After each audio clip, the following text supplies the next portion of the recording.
Deux éléments. Un, l'individualisation des droits sociaux pour permettre à un maximum de personnes d'atteindre le seuil de dignité. Deux, le renforcement des pouvoirs publics et principalement des pouvoirs publics locaux qui permettent en fait d'aider les citoyens et de stabiliser socialement la situation de milliers et voire de centaines de milliers de personnes à Bruxelles. Mais écoutez, je dirais Bruxelles, la région de Bruxelles est un paradoxe. On a beaucoup de richesses produites avec ceux qui viennent travailler de l'extérieur sur Bruxelles, mais beaucoup de pauvreté à Bruxelles et de plus en plus. Et je pense que pour régler la précarité, la pauvreté à Bruxelles, et ça me touche beaucoup, moi mon père était ouvrier, je sais ce que c'est l'ascenseur social. Nous dans notre parti, ce qu'on veut c'est aider vraiment les gens et pas simplement donner une assistance sociale, c'est les aider, mais les aider à progresser, à trouver un travail. Donc l'emploi est un grand enjeu, il y a 25 000 emplois en pénurie à Bruxelles que les Bruxellois devraient prendre et pas les nafteurs. Il faut aussi donner des moyens avec les crèches et moi ma vocation, et je travaille dans mon parti par rapport à ça, c'est l'enseignement et c'est la santé. On ne peut pas être mieux éduqué ou mieux soigné selon les revenus qu'on a. C'est un gros enjeu et ça nécessite une union sacrée entre tous les niveaux de pouvoir. Je m'engage à travailler à cet égard. Alors, trois choses. D'abord, une réforme fiscale qui fait en sorte que les plus bas et les moyens revenus aient plus de revenus nets, jusqu'à 300 € par mois. On résout déjà beaucoup de problèmes comme ça. Deuxièmement, supprimer le statut de cohabitant. Tout le monde a droit au statut isolé. On individualise les droits sociaux. C'est une revendication féministe depuis très longtemps et portée par mon parti depuis longtemps aussi. Puis troisièmement, régulariser progressivement les personnes sans papier. 50 à 100 000 personnes sans papier ici à Bruxelles, ça désarticule le tissu social et économique. La plupart de ces personnes veulent simplement vivre leur vie et prendre leur place dans la société.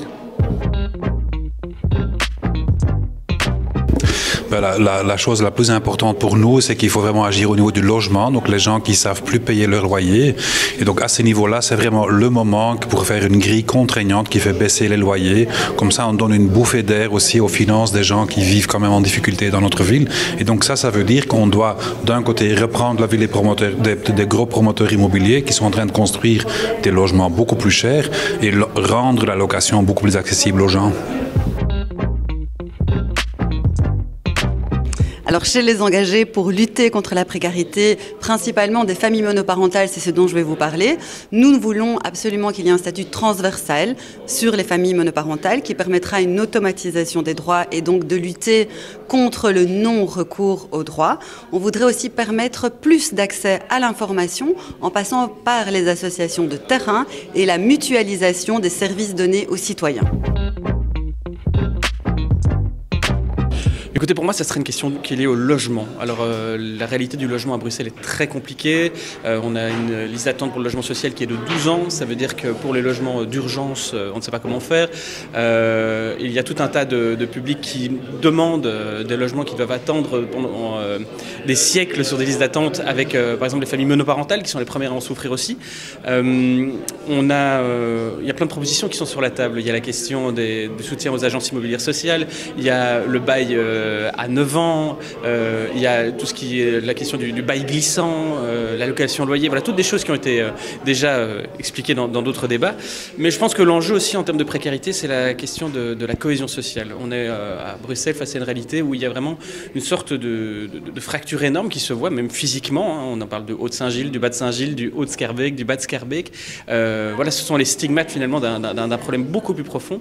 Et donc, pour faire un peu la synthèse justement de cette question du logement et de cette question de la mixité pour lutter contre la fracture sociale et socioculturelle souvent, faire du logement mixte, vraiment du logement mixte, c'est vraiment un avenir pour essayer vraiment de pouvoir mettre les gens ensemble, car on dit souvent voilà, les amis ça aide, mais les relations ça sauve.